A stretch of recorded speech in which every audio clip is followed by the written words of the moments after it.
Boa noite a todos. Hoje é 24 de abril, quarta-feira. Estamos dando início à nossa 37ª reunião ordinária, sendo virtual na data de hoje, interclubes.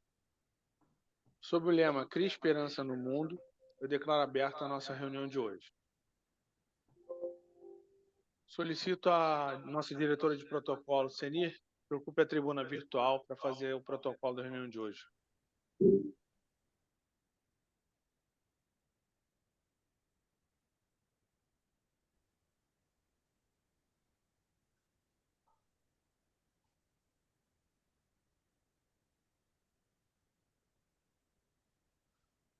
A Ceni está entrando novamente, o Regis.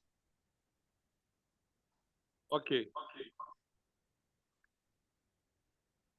Senir está na sala? Não.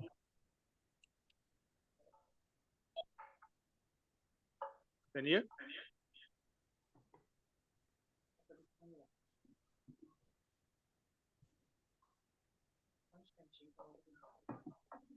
A Ceni está conectando ao áudio.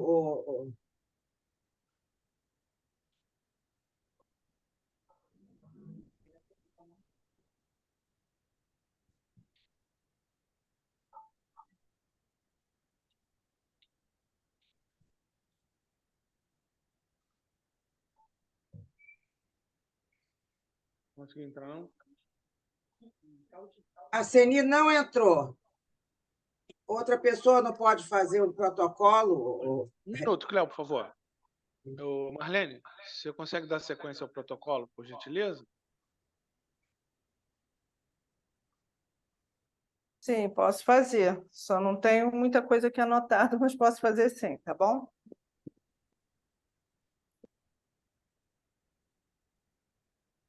Só um instantinho.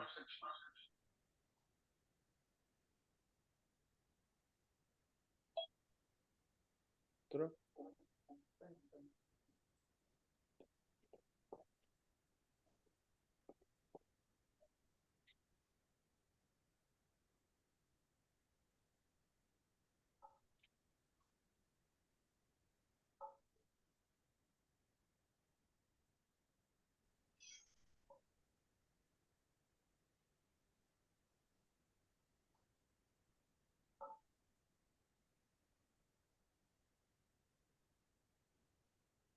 Olá, Ceni, boa noite.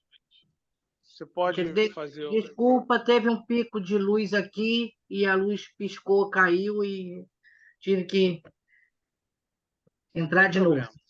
Sem problema. Você dá sequência, por favor, ao protocolo da reunião de hoje? Uhum.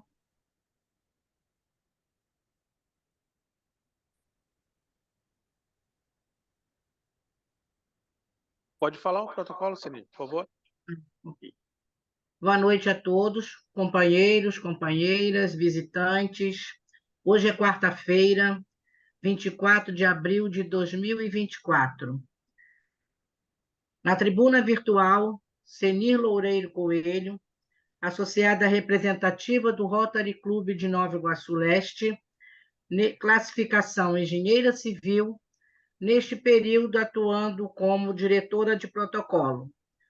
Gostaria de registrar que neste período rotário de 2023 e 2024, com o lema Crie Esperança no Mundo, temos como presidente do Rotary International o companheiro Gordon McNally, do Distrito 1320, associado do Rotary Club de South e Queenferry, na Escócia, e como governador distrital, o companheiro Pedro Dalboni, associado do Rotary Club de Volta Redonda, Rio de Janeiro. Nessa reunião de interclubes de hoje, contamos com a parceria dos seguintes clubes: Rotary Clube de Nova Iguaçu Leste, Rotary Clube de Copacabana, Rotary Clube de Itaguaí, Rotary Clube de Paracambi, Rotary Clube Rio de Janeiro Penha e Rotary Clube Rio de Janeiro Tijuca. Uma boa reunião a todos. Retorna a palavra ao presidente Harrison. Muito obrigado, Ceni. Eu gostaria de de perguntar a algum dos presidentes que estão presentes se desejam fazer alguma comunicação, que será o nosso momento de pequenas comunicações. Zélia, gostaria de falar alguma coisa? Não, Harrison, obrigada. Muito boa noite a todos vocês, tá? Agradeço a sua gentileza, mas nesse exato momento não tenho assim, nada no momento enfim, para passar para vocês de importante, não. Eu estou com algumas datas pendentes aí, quero até convidar todos para onde puder comparecer à nossa reunião, onde a gente vai lançar o programa do Pé Torto, mas eu ainda estou sem a data. Gostaria imensamente de convidar todos vocês, mas a data ainda está para ser confirmada com o médico que vai vir fazer uma palestra para todos nós, tá? Tá ok. Eu agradeço muito, eu queria dar as boas-vindas a todos vocês, agradecer a presença de cada um. Companheira E eu passo a palavra agora para a companheira Cleonice, que vai apresentar nosso palestrante. Só um minutinho. Eu quero saber se os outros presidentes têm alguma pequena comunicação a fazer. Maria de Lourdes, Marta e Marcelo. Boa noite. Está fazendo um barulho. Nós não temos Nossa. uma data. Patrícia, está um barulho horrível. Alguma coisa O barulho está vindo da Maria Marta. Tem que botar o microfone dela em mudo. Maria Marta. Tá um barulho também aqui para mim. Agora parou. Maria de Lourdes, pode falar, por favor. Boa noite a todos. A única data que nós temos no momento, totalmente definida, é o descarte de eletroeletrônicos, que será no dia 11 de maio. É um sábado. Muito obrigada. Localidade. Será na sua cidade mesmo, lá em Paracambi? Paracambi, exatamente. Tá ok. Tá ok? Na nossa sede, inclusive. A sede está armazenando todo esse material e eles virão pegar no dia 11, entre 9 e meio-dia. Tá ok. Marta, você tem alguma comunicação a fazer? Não, boa noite a todos, obrigada. Sem comunicação no momento. Ok. Marcelo. Boa noite a todos. Eu sou do Rotary Clube da Tijuca. O único informe que eu tenho para passar é que amanhã, de 9 às 15 horas, o Rotary Clube da Tijuca está empenhado numa coleta de doação de sangue lá no Hospital Federal do Andaraí. Então, quem puder indicar algum companheiro, alguém que more pelas redondezas, para poder participar dessa campanha.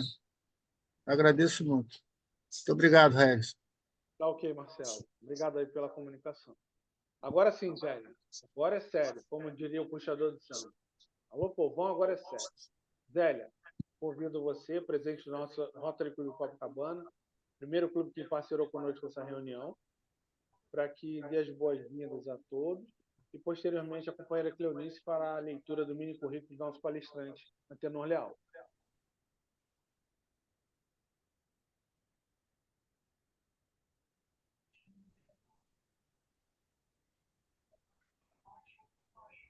Abre o teu som.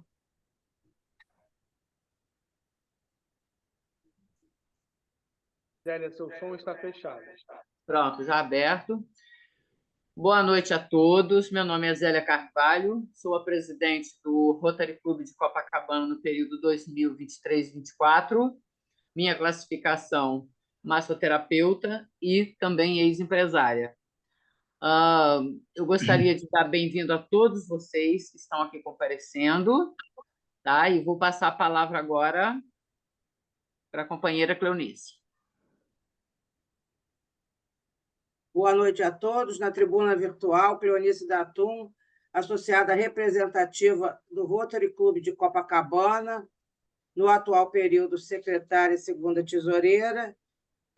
Minha classificação anterior, roupas masculinas varejo, para fazer a apresentação do palestrante da noite. O nosso companheiro Antenor Barros Leal é formado em advocacia pela Faculdade de Direito da Universidade Federal do Ceará, industrial, especialista nas áreas de alimentos e industrialização. Cursou extensão nas áreas de economia e administração, tendo estudado nas universidades da Califórnia, em Los Angeles, e da Flórida, em Miami. Ele também foi diretor dos grupos J. Macedo e Moinhos Cruzeiro do Sul, membro do Conselho Consultivo da Global Center Brasil, da Columbia University, Nova York, nos Estados Unidos. Ele foi vice-presidente da Confederação Nacional da Indústria, é membro da Câmara de Comércio Americana, membro do Conselho de Curadores da Fundação Nacional do Câncer, foi presidente da Associação Comercial do Rio de Janeiro, a Casa de Mauá, e também presidente do Centro de Integração Empresa-Escola, o CIEE. Ele recebeu a outorga da Medalha de Mérito Industrial e Personalidade de Cidadania da Folha Dirigida. Também é detentor da Ordem do Mérito Naval e Medalha Mérito Tamandaré, ambas da Marinha do Brasil. Tem o título de cidadão carioca e integra a Academia Nacional de Economia. Já realizou diversas palestras em mais de 6 países, é autor de artigos publicados em vários jornais brasileiros. No Rotary, se associou ao Rotary Clube de Fortaleza Oeste em 1970 e, posteriormente, quando veio para o Rio, se associou ao nosso clube, o Rotary Clube de Copacabana, em 1980, onde foi seu presidente no período 93-94. Antenor, a palavra é sua. Tem que abrir o seu som. Obrigado, Cleonice. E um abraço a todos os companheiros que me ouvem hoje. Você sabe que a Cleonice, quando estava lendo o meu currículo, eu nunca pensei que eu tinha feito tanta coisa com ela. Você me lembrou, foi bom isso. Eu cortei algumas coisas também ainda. Eu sei. Olha aqui, eu estou muito feliz, porque é a primeira vez que eu falo para... Eu acho que são 7 clubes que estão emparcerados conosco. Não é? Isso é uma coisa muito interessante. Eu fiz essa palestra há 2 semanas atrás. Acho que amanhã eu vou novamente a um outro clube falar e tenho uma imensa satisfação em falar para vocês todos. Não é uma palestra com palavras em inglês ou com situações em economês. Não, isso é uma conversa minha com vocês, ouvindo, evidentemente, os comentários que quiserem fazer sobre um evento que todos nós presenciamos e sentimos e perguntamos a nós mesmos o que é que passou. Mas eu quero focar a minha conversa no século que eu considero o mais importante da humanidade, o século XX, que foi um século de grande renascimento da humanidade. A humanidade ainda não melhorou o que nós queremos, mas, sem dúvida nenhuma, o século XX foi o século das definições, inclusive geográficas, para o mundo. Eu gosto muito de enfocar um fato interessante, que é a existência, e aí vamos ficar no século XX, do que se chama de nação central e nação periférica. Isso significa uma nação importante, ela domina um setor e, associado a esse domínio, tem sempre a moeda. Uma nação pode ser poderosa, com arma, mas se não tiver uma moeda, ela não será uma nação central. As nações outras, nós chamamos nações periféricas, elas giram em torno daquela nação central. É como se ela fosse um sol e nós todos satélites. O século XX testemunha um reinado da Inglaterra, vamos chamar assim, iniciado com o domínio da Índia, com o domínio de vários países da África, com o domínio financeiro do mundo inteiro. E a Inglaterra, durante todo o século XX, até o fim da Segunda Guerra, foi a nação central, baseada num fato importante, que a Libra era a moeda que girava no mundo inteiro, associava esse girar ao poder da Inglaterra, que tinha moeda, povo e arma. Esse é um dado que nós não podemos esquecer. A Inglaterra transforma a Libra na moeda do mundo.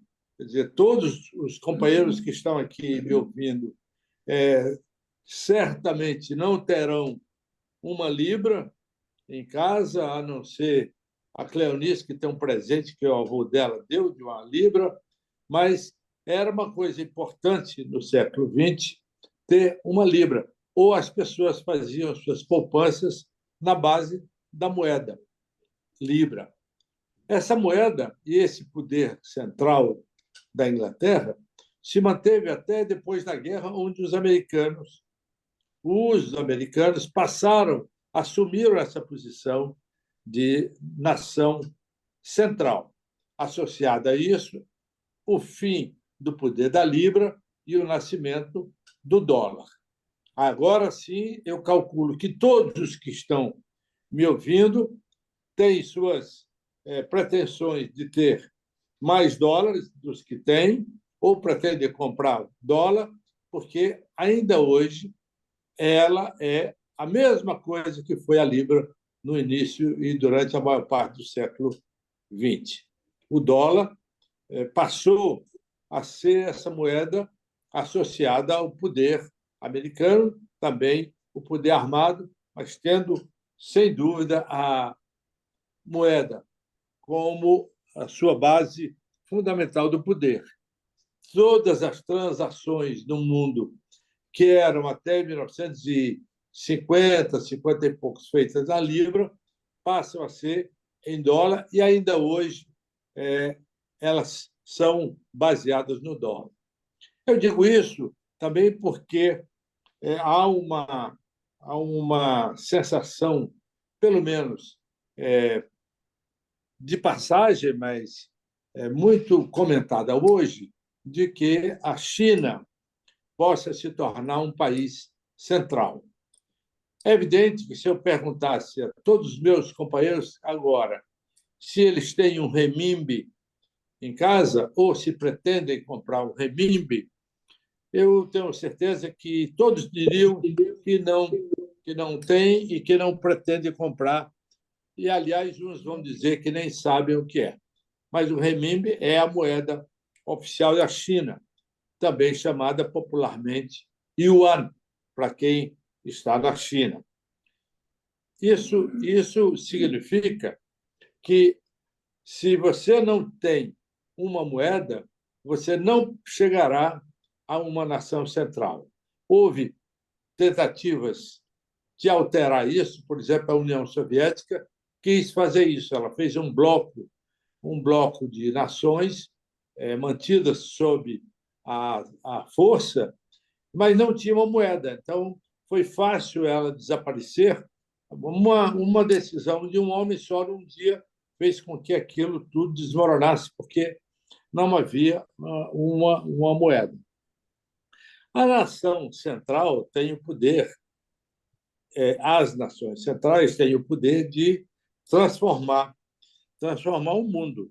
Então, o século XX testemunhou a maior transformação da regionalização do mundo, né? Se você pegar o mapa no início do século XX e, ao terminar, ver que um número enorme de nações surgiu uma quantidade enorme de manifestações de nacionalidades que, às vezes, mesmo não conseguindo, seus países lutaram para que isso viesse a acontecer. Um dos exemplos disso é Israel, na década de 40, Kosovo, agora, há 30 anos, são diversos países da África que se formaram a partir dessas manifestações de nacionalidade, de regionalidade. Aquilo que foi tomado à força foi separado por amor à sua pátria, à sua terra. Então, o século XX testemunha esse grande redesenho do mundo. O Mapa Mundi é outro a partir desse grande século. O século XX tem fatos muito estranhos, mas que também ajudaram a mudar o mundo. As duas guerras, a Primeira e a Segunda Guerra, transformaram o mundo. A Segunda não só transformou, como deixou o mundo em expectativa, porque a Segunda Guerra testemunhou a criação, a invenção das bombas atômicas. O que a bomba atômica permitiu que não se repetisse o que houve no século XX, no início. Uma guerra terminou na década de 20, já na década de 30 e 39 começou outra guerra. A guerra atômica, a bomba atômica, evitou que depois da Segunda Guerra nascesse outra, porque a arma terrível da bomba atômica trouxe a informação de que, nesta nova guerra, não morre só o garoto de 18 ou 20 anos. Nesta nova guerra, morre o general, morre o coronel, morre a mãe do general, morre até a sogra do general. Então, isso mudou, redesenhou também a humanidade. Já estamos, desde 1950, desde 1945 até hoje, embora haja temor, sem uma guerra mundial, que o século XX testemunhou. Uma outra coisa que o século XX também trouxe é que, certamente, todos os avós nossos que estão participando dessa reunião, os nossos avós não fizeram turismo. Eles não fizeram turismo. O século XX, ao fim do século XX, fez com que todos nós, muitos dos nossos pais, já fizessem algum turismo e nós entramos numa outra atividade econômica que não existia na década, no século XX. Só os muito ricos viajavam, ou seus filhos iam viajar na Europa, mas não era para turismo, era para estudar. O turismo, como tal, é um fruto dessa paz mundial que se estabeleceu. Não tem mais risco, então as pessoas viajam, as pessoas compram dólar, veja o dólar aí, importante, e que o dólar é uma moeda tão importante que, mesmo com a criação do euro, que foi uma outra tentativa de tirar o dólar como moeda central, mas o dólar permanece a moeda central e o euro vem atrás. Mas nas negociações internacionais, o dólar ainda permanece. Quer dizer, são países, por exemplo, Libra na Inglaterra, dólar nos Estados Unidos, ien no Japão, o renminbi yuan na China e a rúpia na Índia, que são países que podem, eu não estou citando o euro para não criar um específico país, mas que são moedas que tendem se quiserem se tornar uma nação central, terão que fortificar as suas moedas para que nós possamos ou pensemos em comprar uma dessas rúpias ou um desses yuan. O Japão tem uma moeda muito sólida, mas que ficou, mesmo depois da guerra, quando ele começa a se organizar financeiramente, o iene se fortaleceu, mas não saiu das suas fronteiras. O iene, que é uma moeda forte, ainda está no Japão, ela não consegue ultrapassar, não consegue chegar em Singapura, que tem uma moeda própria e trabalha com a sua moeda. Então, o enfoque é no sentido de que essa coisa de nação importante, nação central, precisa de uma moeda que a torne central. Sem isso, ela não vai chegar a essa aspiração. Uma curiosidade, e aí não é uma coisa positiva, é que a humanidade, apesar do grande progresso havido no século XX, ainda hoje, no dia 24 de abril de 2024, gastou mais dinheiro fazendo arma do que gastaria alimentando toda a população mundial. Se toda a população comesse 3 refeições por dia, ainda não gastaria o que a humanidade estupidamente gasta fazendo avião, submarino, bala, mina, tudo que vocês possam, e vocês sabem mais do que eu, o que se gasta em armamento no mundo. Outra coisa que a humanidade ainda não soltou, não despregou ainda, é a tendência de sacralizar ou homenagear os assassinos, né? Os assassinos do mundo, o Hitler, o Stalin, o Pol Pot, o Mao Tse-tung, o Che Guevara, esses caras que mataram milhões de pessoas. O Guevara não matou milhões porque não tinha em Cuba, matou 100 mil. Mas há uma sacralização, as pessoas citam muito esses criminosos. É muito comum se ouvir citação nos jornais, é muito fácil você ouvir isso. Mas é raro você ouvir alguma citação do Dr. Pasteur, por exemplo, ou com o Dr. James Salk, ou Alexander Fleming, Robert Koch, Albert Sabin, que esses, sim, são os grandes heróis da humanidade, salvaram a humanidade. Aqueles milhões que foram assassinados, nasceram mais milhões devido a esses senhores aqui, que criaram remédios que acabaram com a polio, acabaram com a tuberculose, descobriram micróbios. Então, a humanidade não cita, não acredita normalmente a esses salvadores. O Oswaldo Cruz certamente é citado no Brasil pelo hospital, mas pouca gente sabe quem foi ele, o que é que ele fez pelo país. Então, a reflexão que eu faço, no sentido de que o século XX foi um século mais importante da história da humanidade, porque os fatos comprovam isso. Tudo que se inventou no século XIX só deslanchou no século XX. E todos os avanços mais importantes para a humanidade, embora, evidentemente, que antes tenham tido grandes autores, Shakespeare e outras coisas, só no século XX, com a possibilidade da publicação de livros, a universalização do conhecimento através dos livros, dos jornais, o século XX permite que a humanidade se informe, né?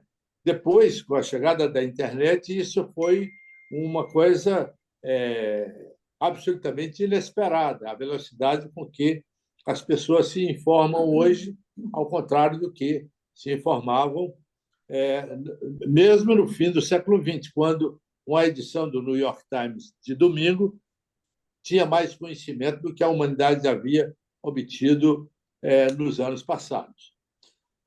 Onde se conclui que nos tempos atuais, com a internet, com a facilidade das pessoas se informarem, nós caminhamos, a minha leitura otimista é que este século se torne um século tão importante quanto o século XX, desde que reduz ao tempo dele essa coisa belicosa que ainda existe no ser humano, fazendo com que a gente gaste mais em armas do que em alimentos. Mas eu acho que a humanidade, através da leitura, através da comunicação, através de todas as ferramentas que nós temos, vai conseguir, no século XX, termos um século melhor do que o século XX, XXI, um século melhor do que o século XX. O que seria, eu estou sendo otimista, mas eu sou otimista, eu só não sou muito porque eu torço o Vasco da Gama, o que me deixa um pouco, derruba um pouco o meu otimismo, mas eu acho que o século XXI, pela informação, pela facilidade com que as pessoas aprendem as coisas, sabem das atrocidades, sabem do que não é bom, tomara que esse século XXI seja muito melhor do que o século passado.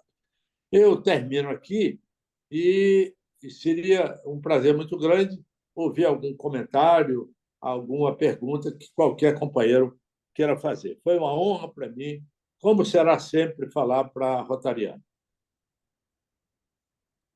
Muito obrigado, Antenor. Parabéns aí pela explanação. Afinal de contas, aí a gente está lidando com uma pessoa experiente, com conhecimento de enciclopédia, né? E quando se trata de conhecimento, espaço. É sempre bom a gente ouvir. Tem muitas coisas até que a gente não conhece, né? Da história e da evolução, né? Algum dos companheiros gostaria de fazer uma pergunta para o Antenor?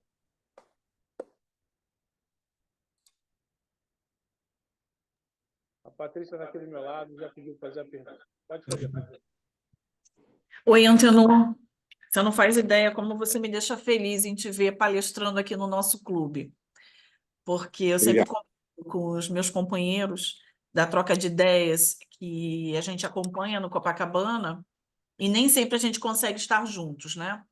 Mas, enfim, a minha pergunta que eu gostaria de fazer de pergunta para você é o seguinte: como você vê a cabeça dessa turma mais jovem de economia, mesmo de empreendedorismo, com essa nova realidade?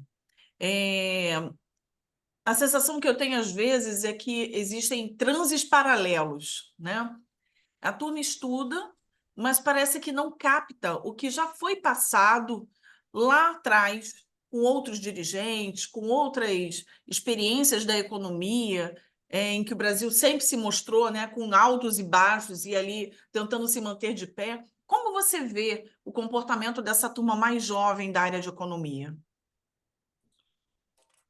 Patrícia, você sabe que essa perplexidade que você tem não é só sua, não. É de muita gente. É de muita gente.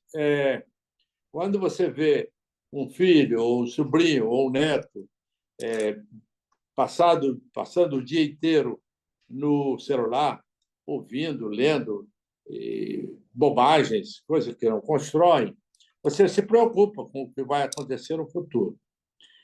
Eu tenho a sensação que hoje a nossa geração, atravessa um momento que já dura aí 10 anos do impacto da informática. A informática, o celular, a comunicação rápida, trouxe um impacto transformador muito grande, muito grande. Há uma sensação, e aí é que é uma coisa que me preocupa, é que, normalmente, na humanidade, como nas nações, tem pessoas que são centrais e pessoas que são periféricas. Isso é uma coisa normal. Ora, se você permite, com a informação, com a facilidade do computador, do celular, que mais pessoas deixem de ser estudiosos, mais conscientes mais aprofundados nas suas matérias, vai surgir, continua surgindo, um número menor de pessoas que, ao contrário, estuda muito, usa dessas tecnologias para melhorar o seu desempenho e forma uma coisa que pode se tornar um desastre para a humanidade, uma quantidade enorme de ignorantes, de pessoas que supostamente possam saber, sendo dirigidas por um pequeno grupo de pessoas que aprenderam e que sabem lidar com essas pessoas menos informadas. Na economia, há um fenômeno interessantíssimo, que é o fenômeno da suposta boa vontade. São aquelas pessoas que dizem estar preocupadas com as outras, com o bem-estar das outras, mas, no fundo, estão preocupados com juntar bens próprios. Isso é um movimento traiçoeiro, mas que existe, onde as ideologias políticas que levam ao comportamento econômico são substituídas por populismos, onde pessoas que dizem se preocupar com todos só se preocupam consigo próprio, fazem uma distribuição generalizada de esmolas, tiram a capacidade individual de cada indivíduo de promover a si próprio, de buscar o seu futuro, buscar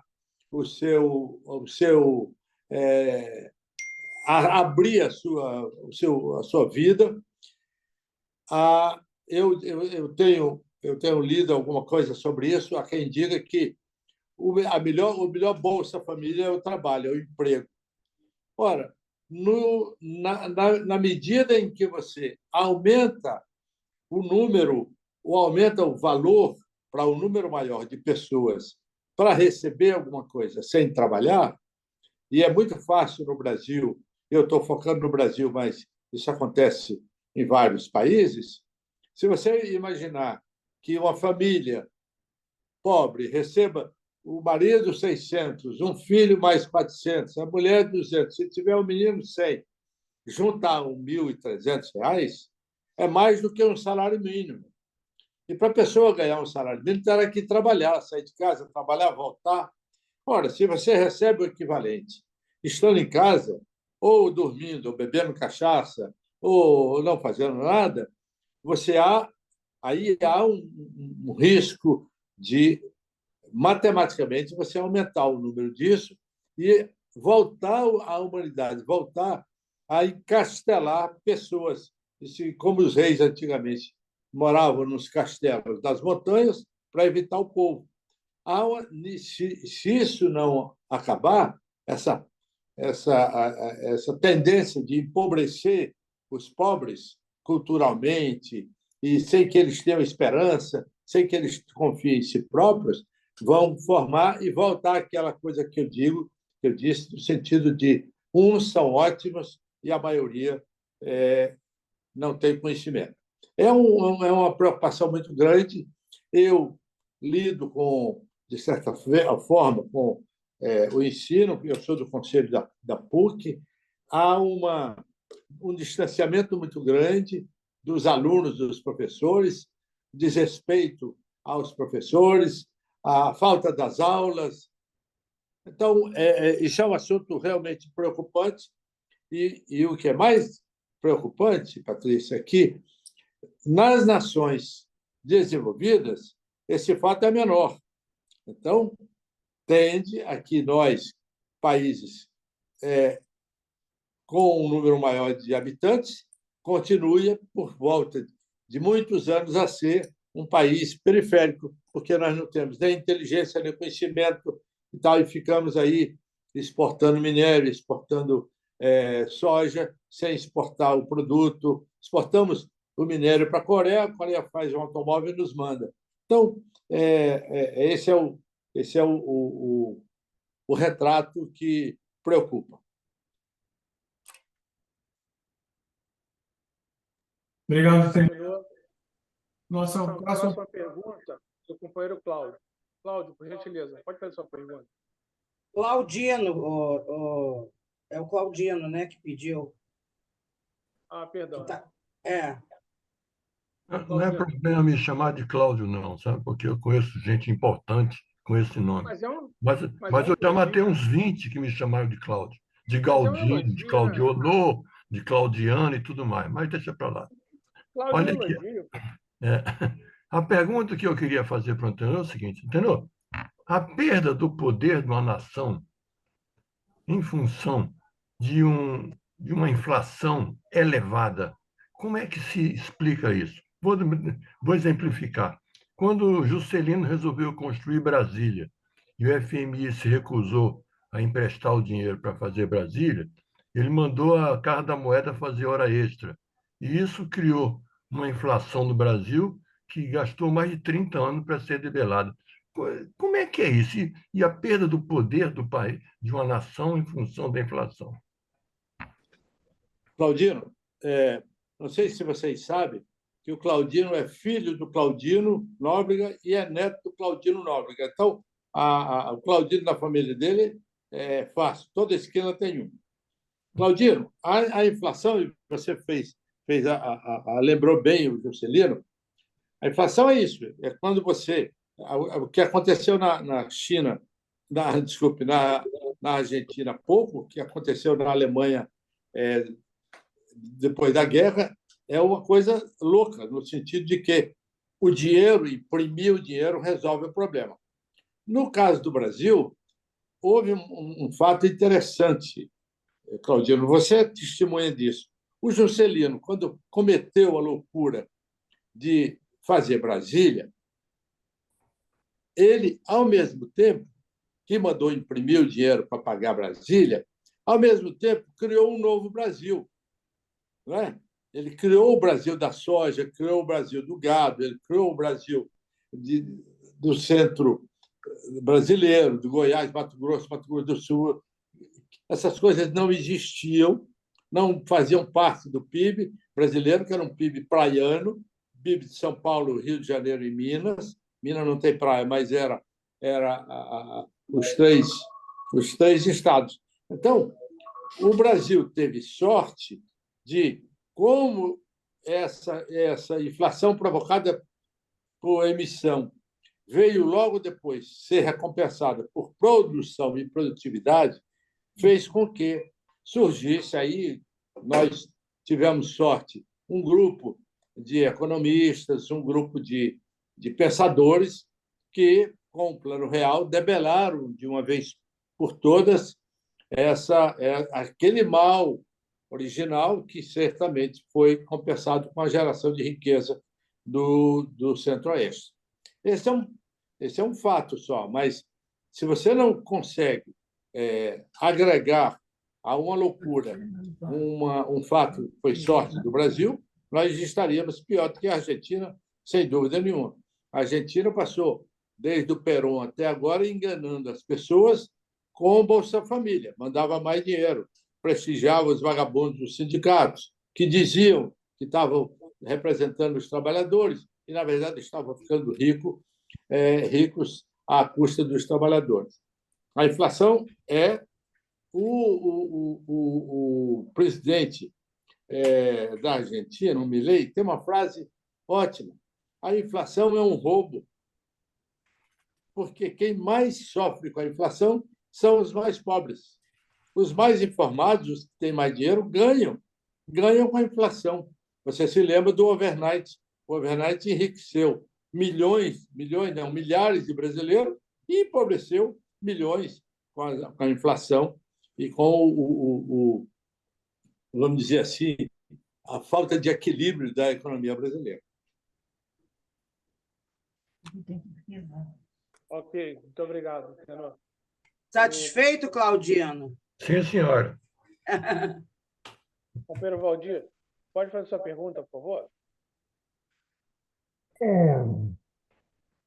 Meu querido Antenor, hoje é um dia feliz para mim, porque há muito tempo que eu não ouço. E é um prazer tremendo e imenso ouvir você falar com a sapiência que você tem. Bom, depois desse contexto, eu não tenho nada demais. Apenas dizer que concordo plenamente, responde, e da Patrícia também. Eu tenho 4 netos, até que eles não têm que me queixar. São estudiosos. Um é engenheiro, já trabalhando, por motivo do falecimento do avô, outro, que tinha uma empresa de ar-condicionado, instalação, ele está empregado e muito bem. O outro está terminando direito, está no último período de direito. E as 2 meninas ainda estão novas, uma está estudando desenho e está indo bem. Agora, é o seguinte, a gente nota, é muito oco. Ler, estudar, eles até estudam, mas se você procurar conteúdo, não acha. É difícil. Eles acabaram, eu espero que mudem, mas a cultura é muito pouca. Deus nos protege também, e o Brasil principalmente. Com relação às soluções para o Brasil, você sabe melhor do que eu, Brasil, curso primário bom para todos, nivelar o curso primário, coloca todo mundo num bom nível de primário, e vamos em frente. Se for possível, se você concordar com a minha ideia, dá para dar subsídio, dá para empresários para abrirem fábricas próximas do local onde esse pessoal que usa Bolsa Família precisa. Eu acho que se alguém quisesse fazer isso, o negócio é querer fazer. Eu acho que o Brasil teria jeito sim. É isso que eu queria dizer. Muito obrigado por essa aula. Você fez um comentário aí muito importante. Eu sempre brinco com o Claudino e pergunto a ele quando ele se formou em engenharia, e eu digo a ele que, quando ele se formou, a quantidade de conhecimentos que ele tinha seguramente era maior do que o engenheiro que se forma hoje. Eu não tenho dúvida nenhuma, porque houve uma desqualificação do ensino superior brasileiro e uma destruição do ensino médio e primário. Ora, todo essa dinheirama que o governo gasta com as universidades deveria gastar na qualificação do ensino primário, secundário e profissional.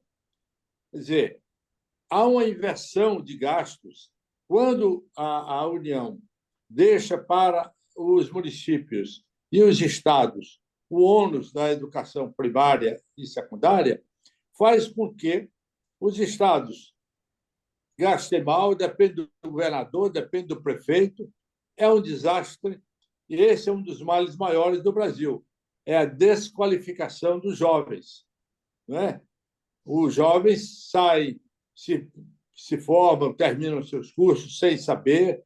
É lamentável isso. E eu acho que esse é um dos problemas maiores do Brasil. E você tem toda a razão.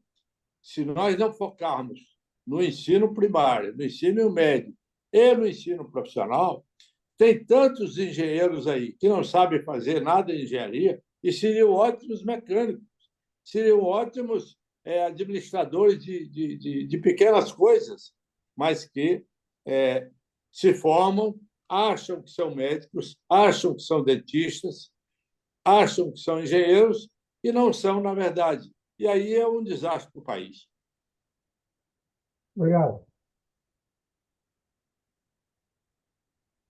Muito obrigado aí pelo esclarecimento, Antenor.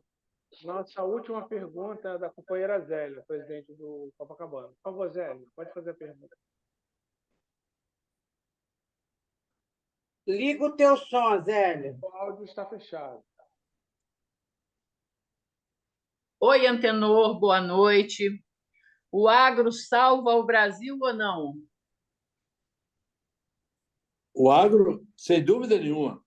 O agro e a pergunta é interessante, Zélia, porque o agro é o resultado da aplicação da tecnologia. O que o agro é hoje?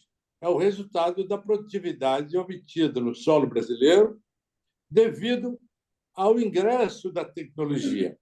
A Embrapa desenvolveu tecnologia, importou tecnologia. Não é? Eu passei a minha vida inteira trabalhando com trigo, vendo o que era o trigo no Canadá, na Ucrânia, na Europa, e a pobreza do que era aplicado no Brasil, e a Embrapa fez um trabalho maravilhoso. Então, o agro brasileiro é o resultado prático disso, do trabalho. Ali se trabalha, ali se aplica tecnologia, ali se faz economia verdadeira, quer dizer, investimento, resultado do investimento. Ali, o agro brasileiro é uma amostra para o mundo inteiro do que significa a aplicação correta da tecnologia. Não, se fosse só a terra, nós já tínhamos antes da introdução da tecnologia. O agro nos salva. É evidente que, no futuro, o agro brasileiro terá que se adaptar um pouco na exportação de produtos finais e não só de produtos primários.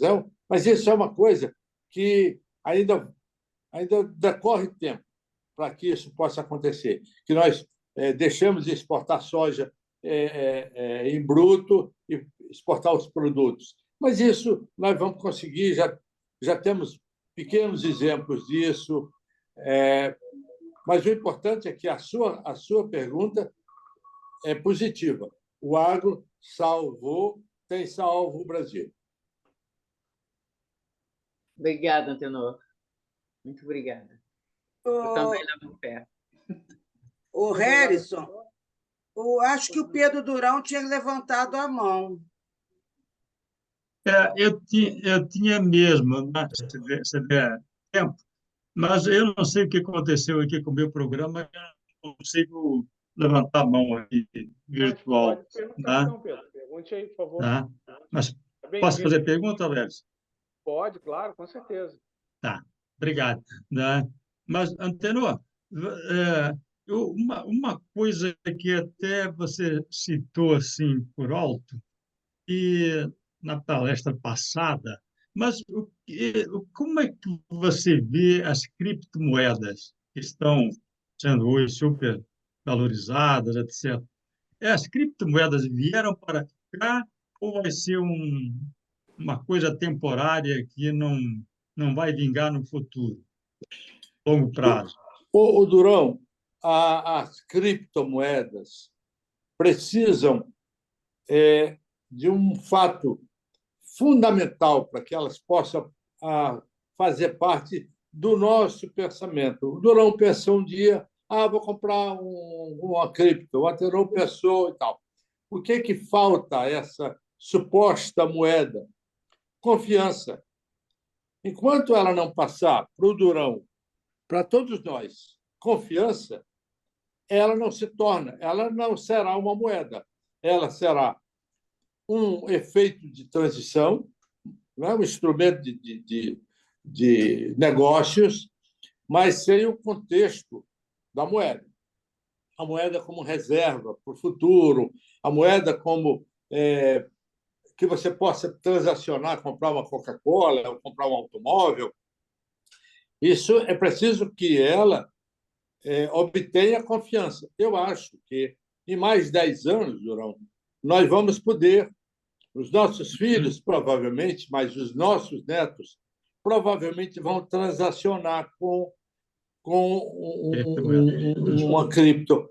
Imagina, você quer comprar uma passagem e diz, olha, eu quero pagar com cripto. Quantos? Entendeu? Vai demorar muito. Hein? Bitcoin. A Silvia lembra, um Bitcoin, que é uma das 1000 que estão aí. Mas como? É preciso que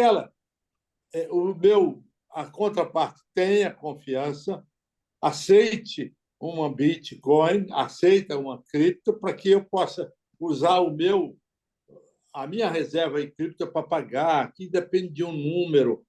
E tem tem até um companheiro nosso do Rotary que nós estivemos juntos, que vai nos fazer uma palestra sobre cripto, que será interessante, porque a gente precisa entender um pouco dessa coisa. Eu até disse lá que eu presidia um conselho de economia e convidei uma pessoa em São Paulo para falar e falou 40 minutos e 40 expressões em inglês e ninguém entendeu. Por quê? É preciso que haja confiança. O Durão precisa ter confiança que, mandando um dinheiro para Portugal, em cripto, alguém vai receber. E vai transformar num imóvel, vai transformar num automóvel, vai transformar numa comida. Porque não é só você ter a sensação que tem 1.000 bitcoins. Não, você quer saber o que é que você pode comprar com 1.000 bitcoins. Então, eu acredito que, eu até brinco com isso, o cripto é o Esperanto, que há 80 anos seria a língua do mundo, né? Uma língua só para o mundo inteiro, uma moeda só para o mundo inteiro. É coisa para o século 22. Isso aí. Perfeito. Obrigado. Obrigado, Antenor. Obrigado, Antenor. Aproveitando esse gancho aí do Durão, um comentário rápido. A criptomoeda realmente ela passa por uma questão da população ter segurança. Isso passa diretamente por ter um órgão regulador, por exemplo, uma CVM. Me parece que já vai entrar. As criptomoedas vão entrar embaixo do guarda-chuva da CVM, já vão passar por um controle. Isso já vai gerar mais credibilidade e mais segurança. Porque hoje em dia você, tudo bem, compra 10 mil, 1 milhão de criptomoedas, de uma moeda X, Bitcoin, por exemplo. Quem garante que amanhã você vai ter o mesmo milhão? Né? Esse aqui é o problema. O universo é virtual. O universo de transacional dela é virtual. Hoje, por acaso, nós passamos uma palestra no Rio de Janeiro. Falou sobre crédito carbono. Ou seja, crédito carbono, eu falei para os meus clientes, quando eu era gerente do banco lá no ano 2000, ofereci investimento em crédito carbono, que era uma promessa para o futuro, e não decolou. A criptomoeda, que é mais recente, decolou. Só não tem a segurança, como você mencionou, o povo não tem a segurança. Né? Eu acho que isso está revestido com a palavra confiança. Né?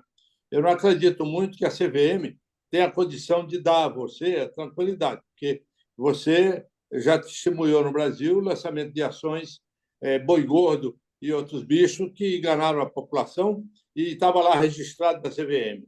Não é um bom garantidor, não.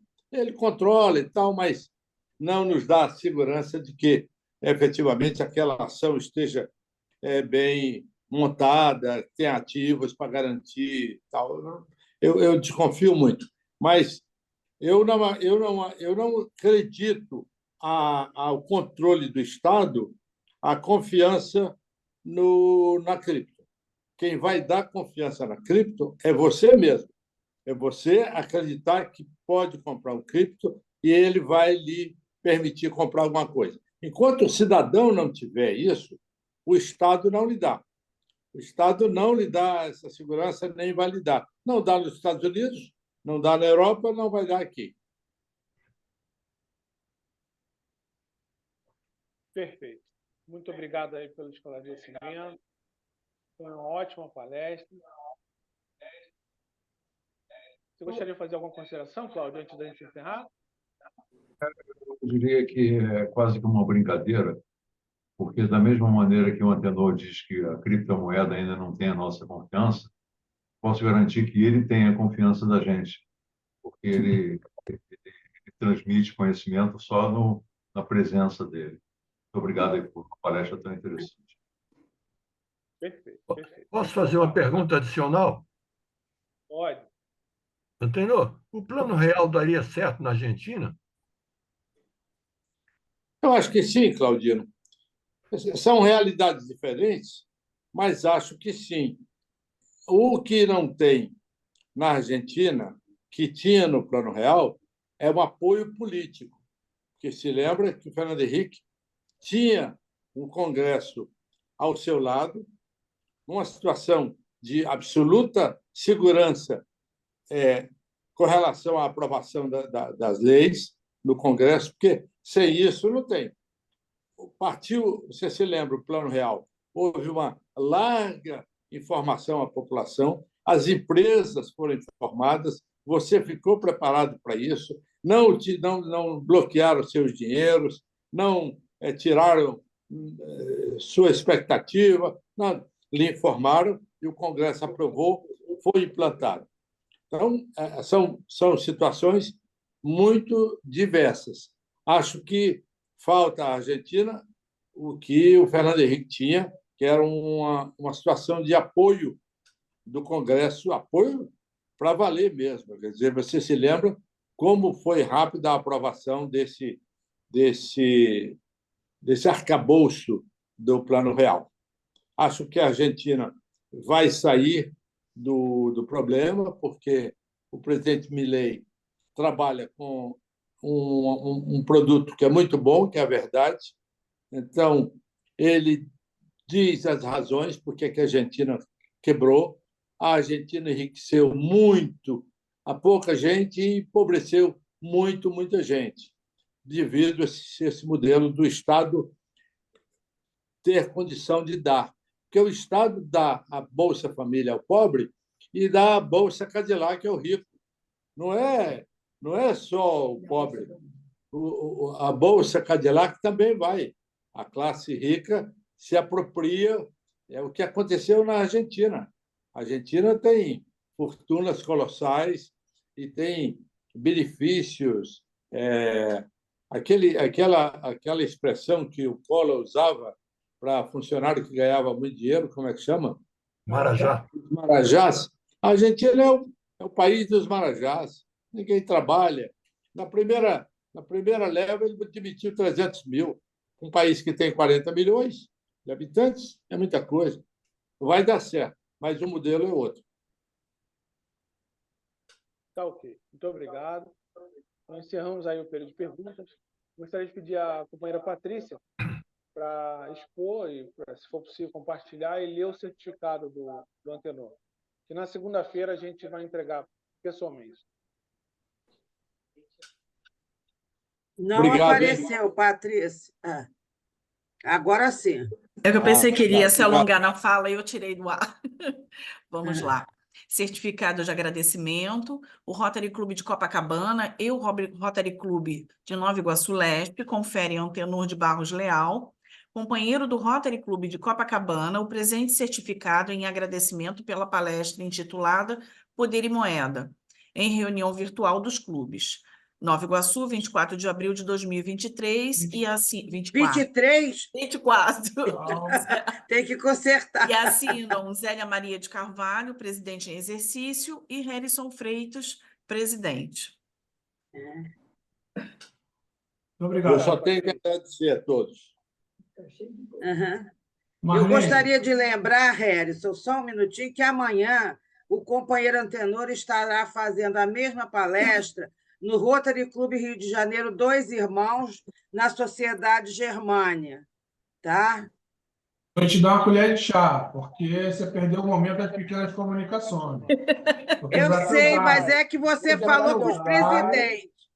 Eu não sou presidente. Quebrar teu galho porque tu é minha amiga. Só por isso. Está avisando. Amanhã Antenor em dose dupla. Então, ele sempre traz novidades, ele sempre fala diferente. Eu gostaria de pedir à companheira Marlene, nossa secretária, para anunciar a estatística da reunião de hoje. Por favor, Marlene. Boa noite a todos. Na tribuna virtual, Marlene Almeida, associada representativa do Rotary Clube Nova Iguaçu Leste, atual período tesoureira, classificação Advocacia Civil e Família. Vou fazer a estatística da reunião de hoje de interclubes. Nós tivemos 10 clubes presentes, 3 governadores, 5 presidentes, no total de 24 pessoas. Obrigado e devolvo a palavra ao presidente Harrison. Obrigado, Marlene. Bom, eu quero dizer agora que aguarda. Está com eco, Harrison. Desculpe. A gente aguarda, no próximo dia 8, de maio será a nossa reunião presencial, na qual nós comemoraremos o Dia das Mães. Então, a gente aguarda aqueles que puderem estar conosco na nossa reunião presencial no restaurante La Dolce Vita, às 12h30, em horário de almoço. Com isso, sob o lema Cria Esperança no Mundo, eu declaro encerrada a reunião de hoje e agradeço aí aos presidentes que prontamente parceiraram conosco, né? Zélia já havia parcelado inicialmente, e assim que eu postei o convite no grupo, Maria de Lourdes, Mar